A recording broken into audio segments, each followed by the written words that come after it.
یہ خرابی ہے۔ مسئلہ رفع الیدین ہے، تو رفع الیدین کا مسئلہ انہوں نے بڑا اٹھایا ہوا ہے۔ میں آپ سے پوچھتا ہوں کہ ایک ہے رکوع میں جا کے لڑتے ہیں، رکوع والا رفع الیدین، لیکن رفع الیدین کی ابتدا رکوع سے ہوتی ہے تکبیر تحریمہ سے؟ جی بولو ذرا، میں 5 منٹ میں یہ مسئلہ بھی حل کر دوں۔ تکبیر تحریمہ سے ابتدا ہے یا رکوع سے ابتدا ہے؟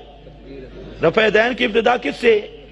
اب کبھی آپ نے سوچا ہے کہ تکبیر تحریمہ والے رفع الیدین پر کیوں نہیں بات کرتے اور رکوع تک چلے گئے؟ ہم پوچھتے ہیں رکوع تک حنفیوں کی نماز صحیح ہے تو پھر رکوع پہ جا، لیکن جہاں میرا دعویٰ ہے کہ غیر مقلد کی نیت ہی صحیح نہیں ہے، رکوع تو بعد میں ہے، اس کی نیت وہ بھی میں بتاتا ہوں۔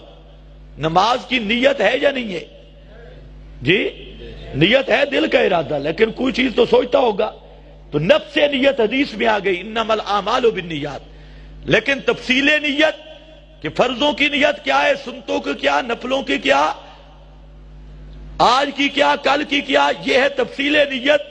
یہ تفصیل نیت کسی غیر مقلد کو کہہ دے کہ ہمیں کاغذ پہ لکھ دے کہ تو نماز میں کیا نیت کرتا ہے، وہ لکھوا کے اس کو کہے کہ پیش کر حدیث اس پہ، میں مانوں تجھے۔ تفصیل نیت لکھوا کے تفصیل نیت پہ حدیث مانگو، اگر جہاں بریک نہ لگ گئی تو مجھے گلا دینا۔ تو لڑتا رکوع پہ جا کے اور اپنی نیت کوئی نہیں ہے، اور بغیر نیت کے نماز ہی کوئی نہیں۔ یہ جو رفع الیدین پہلی تکبیر والا ہے، اس میں مسلم کی حدیث ہے کانوں تک ہاتھ اٹھانے، بخاری کی حدیث ہے کندھوں تک ہاتھ اٹھانے۔ توجہ ہے؟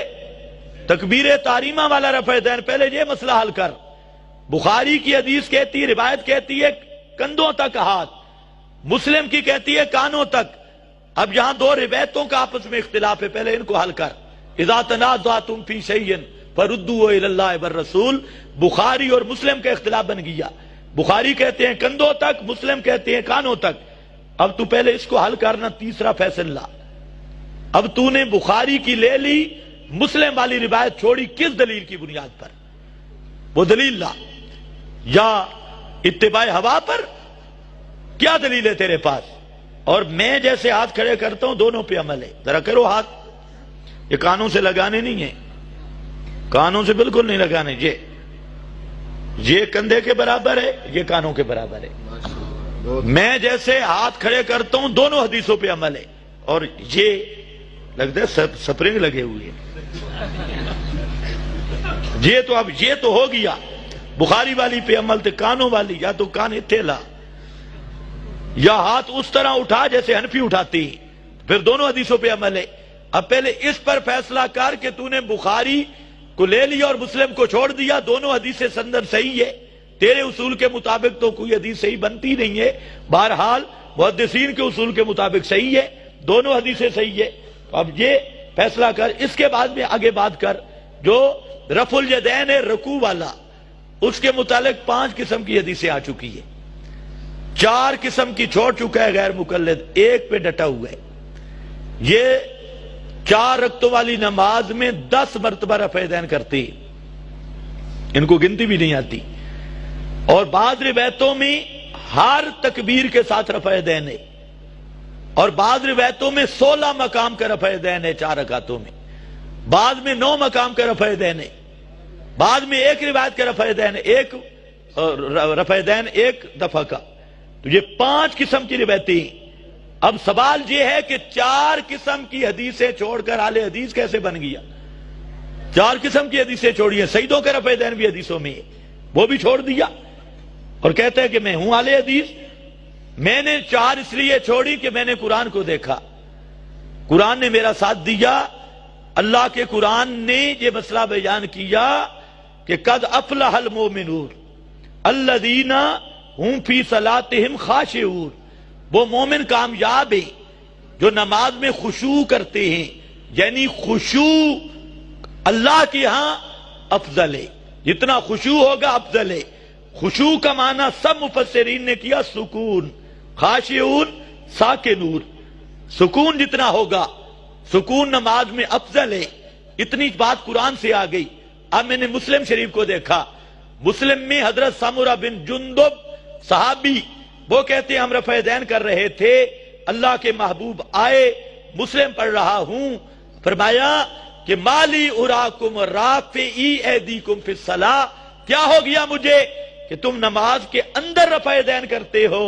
اسکنوا فی الصلاۃ، نماز میں سکون اختیار کرو۔ اب اللہ کے محبوب نے نماز کے اندر رفع دین کرنا سکون کے خلاف قرار دیا، اور اللہ کے قرآن نے سکون والی نماز کو پسندیدہ قرار دیا۔ قرآن اور سنت دونوں کو ملاؤ تو نماز میں رکوع وغیرہ میں رفع دین نہ کرنا یہ زیادہ پسندیدہ ہے، زیادہ اولا ہے، اور یہی ہمارا دعویٰ ہے اولویت کا، پسندیدگی کا، احبابیت کا۔ یہ میں نے قرآن سے بتا دیا، لیکن آپ فیصلہ کریں کہ ہر تکبیر والی رفع دین کو بھی چھوڑ دیا، 16 دفعہ والے کو بھی چھوڑ دیا، 9 دفعہ والے کو بھی چھوڑ دیا، اور صرف 10 دفعہ ایک قسم کی روایتوں پر تو کھڑا ہے، وہاں پر بھی نہ ہمیشگی ہے، نہ دوام ہے، نہ آپ کا حکم ہے، نہ آپ کی ترغیب ہے۔ مسواک جتنا ثواب بھی آپ نے اتنا رفع دین کا بیان نہیں کیا، اگر کیا ہے تو بتا، تو ان پہ تو امت کو لڑاتا ہے۔ اور اسی طرح فاتحہ ہم اس لیے نہیں پڑھتے امام کے پیچھے، یاد رکھو کہ قرآن مقدس، بخاری اور مسلم، باقی فیصلے بعد میں، ان 3 کتابوں کا فیصلہ ہے کہ امام کے پیچھے کوئی قرات نہیں۔ قرآن، بخاری، مسلم، 3 کتابیں۔ اگر ہمت ہو قرآن، بخاری، مسلم سے پیغمبر کا فرمان، اللہ کا فرمان کہ مقتدی فاتحہ نہ پڑھے، مقتدی کی نماز نہیں، پیش کر، میں ماننے کے لیے تیار ہوں، لیکن عموم نہیں۔ لا صلاۃ لمن لم یقرأ، من آمی، کہاں کیا کہ ہنفی آدن تھے، ہنفی بڑھنے تھے رولا کے وے استدلال اپنا کرنے تھے، نہ ہنفیاں دا لمنے تھے، ہنفیاں دے مقابلے تو ہنفیاں دا پتہ ہے، ماں دا بھی پتہ ہے تے من دا بھی پتہ ہے، تینو حالے تک نہ ماں دا پتہ ہے نہ من دا پتہ ہے، اس لیے ماں بھی سمجھ تے من بھی سمجھ تے۔ بہرحال وہاں بخاری مسلم سے میں دکھاؤں گا، حضرت ابو موسیٰ اشعری راوی ہیں، فرماتے ہیں علمنا صلاتنا، اللہ کے محبوب نے ہمیں نماز سکھائی، فرمایا اذا کبر الامام فکبروا، جب امام تکبیر کہے تم تکبیر کہو، اور امام سے پہلے فیصلہ کر لو، تکبیر کے بعد امام سورہ یاسین پڑھتا ہے نا جی؟ قرآن کی کون سی سورت پڑھتا ہے؟ اللہ کے محبوب نے فرمایا اذا قرأ، امام جب قرات شروع کرے ان سے تم خاموش ہو جاؤ، تم خاموش ہو جاؤ، یہ رسول کا فرمان۔ اور ادھر قرآن نے کہا اذا قرئ القرآن، وہاں قرئ مجہول کا صیغہ تھا، مسلم شریف کی اس حدیث نے قاری متعین کر دیا، وہ قاری کون ہے؟ اذا قرأ الامام، ان سے تو خاموش رہو۔ اللہ کے رسول صلی اللہ علیہ وسلم کا بیان، یہ قرآن کی تفسیر ہے۔ قرآن میں وہاں پر قاری مجہول تھا، کون پڑھے کہ خاموش رہو۔ مسلم کے لفظ اور نسائی کے لفظوں نے اس مجہول مبہم کو واضح کر دیا، اذا قرأ الامام فانصتوا، جب امام قرات کرے تم خاموش ہو جاؤ۔ یہ قرآن بھی، بخاری بھی، مسلم بھی یہی حکم لگا رہی ہے۔ اور جو روایت عام طور پہ جس پہ رولا ڈالتا ہے لا صلاۃ لمن لم یقرأ، یہ ترمذی دیکھ لینا، وہاں پر حضرت جابر بن عبداللہ انصاری صحابی کہتے ہیں کہ یہ جو روایت ہے لا صلاۃ لمن لم یقرأ بفاتحۃ الکتاب ھذا لمن یصلی بعدہ، ایک کلے نمازی دی روایت ہے جڑی یہ مقتدی تے فٹ کیتی کھڑے، سارا جو کم دماغ دی خشکی دے، جیڑی روایت آئی تہجد والی اس تراوی تے فٹ کر چھوڑی، اتے 12 مہینہ دا نا اس وچوں آدھا کہ نماز ہوندی ہوئے 11 مہینے اس دا نا تہجد تے 1 مہینہ تراوی ہے، پھر تراوی نماز تو کوئی نہ ہوئی، پھر وہ نہ ہی بدلے، وہ تراوی تے فٹ کر کھلا لیا۔ اے ہن ویکھیو اتے وتر پورے نہیں سوندے، لیکن 8 تے 1 11 بنے دے، 8 تاکہ تراوی آن تے 8 تے 1 11 بن گئے، سارے آدن سبحان اللہ، کہ واحد مذہب ہے، جے چاہے تے 8 تے 1 11، جے چاہے تے 3 نو 1 بنا سٹے، اتے 3 نو 1 اتے 1 دا 3، تسی نہیں سمجھے، طلاقہ دا معاملہ ہوئے تے 3 نو 1، تے بتران دا معاملہ ہوئے تے 1 نو 3، 1 تے 8 11، انہاں سکول بھی پڑھاؤ، بیچارہ انہاں 3 تے 1 دی سمجھ بھی نہیں آندی پئی، ریاضی اتنی کمزور ہے۔ خیر بہرحال واپس آ جا. توجہ ہے نا.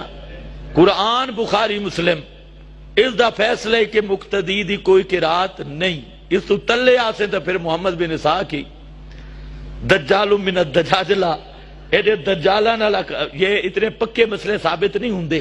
اس واسطے میرا مشورہ ہے بے وہ اگر بھائی بیٹھے انہوں نے بھی مشورہ ہے کہ عوام نو انہاں عملی اور فروئی مسائل مت الجاؤ. انہاں بیچاراں دے عقیدے کو نہیں تیرے اتنی خوشکی ہے کہ مشرک نال مناظرہ کر دے رفع دین تے. خدا دا خوف کر. اس دی بڈو نماز کوئی رفع دین کر سی تے نماز ہو بیسی. اللہ فرمائے مشرک دی نماز ہے کوئی نہ. حبطت اعمالہم فلا نقیم لہم یوم القیامت وزنا. اللہ فرماتے ہیں مشرک کی نماز نہیں. تے یہ بیچارہ خوشکی دا مارا ہویا اس نال بیٹھے رفع دین تے گفتگو کردا خلف الامام تے. اور اللہ تینوں سمجھ دے بے وہ باویں امام دے پچھو پڑھے تے نہ پڑھے تاں بھی اس دی نماز نہیں. رفع دین کرے تے وہ ہے ہی مشرک. یعنی اے دماغ ہی عقیدہ نہیں دسنا تے چھوٹے چھوٹے مسئلہ تے لوگاں رلامنے آمین کن جاکھنی ہیں تے لتاں کتنیاں کھولنی ہیں. ساڑھے کو لے کے آدھا کہ لتاں کتنیاں کھولنی ہیں. میں مولی خضر کے سامنے ثابت کروں گا لتاں اتنی ٹانگیں کھولنی چاہیے لیلا گزر جائے. میں آکے ہیڈا زور کیوں لینے بے شک ہوتا گزر جائے سانو کے تکلیف ہے لیلا گزر جائے. اور خدا دا خوف کرو. امت قبروں کو پوج رہی ہے اور شرک میں مر رہی ہے بدعت میں مر رہی ہے اور تم انہی مسئلوں میں پڑے ہو. ٹانگیں کتنی چوڑائی ہو اور آمین کتنی اونچی ہو. خدا کی تم پہ ناراضگی ہے کہ ان فروعات میں الجھ گئے اور اصل الاصول مسئلہ آج تمہارے مولوی توحید بیان کرنے سے محروم ہو گئے پیغمبر کی سنت بیان کرنے سے محروم ہو گئے بدعات کے رد سے محروم ہو گئے. اب صرف یہی ٹانگیں کتنی چوڑی کرنی ہے پھٹا لے کے ناپدہ پھر دیں. اے تیرے ہوتے خدا دی ناراضگی ہے. اس واسطے اے نبیاں جڑا مسئلہ بیان کیتا امام الانبیاء جڑا مسئلہ عقائد دے بیان کیتے اس وقت ضرورت ہے امت نو عقائد دی اصلاح کر اس تو بعد اعمال دی اصلاح ہو سکتی ہے. اور اعمال دی اصلاح بھی اے یہ اللہ دے فضل نال جڑا حنفیاں دا عمل ہے اے ہر عمل ساڈا معمول بہا تے مفتہ بھی مسئلہ اس تے پیارے پیغمبر دی مہر موجود ہے.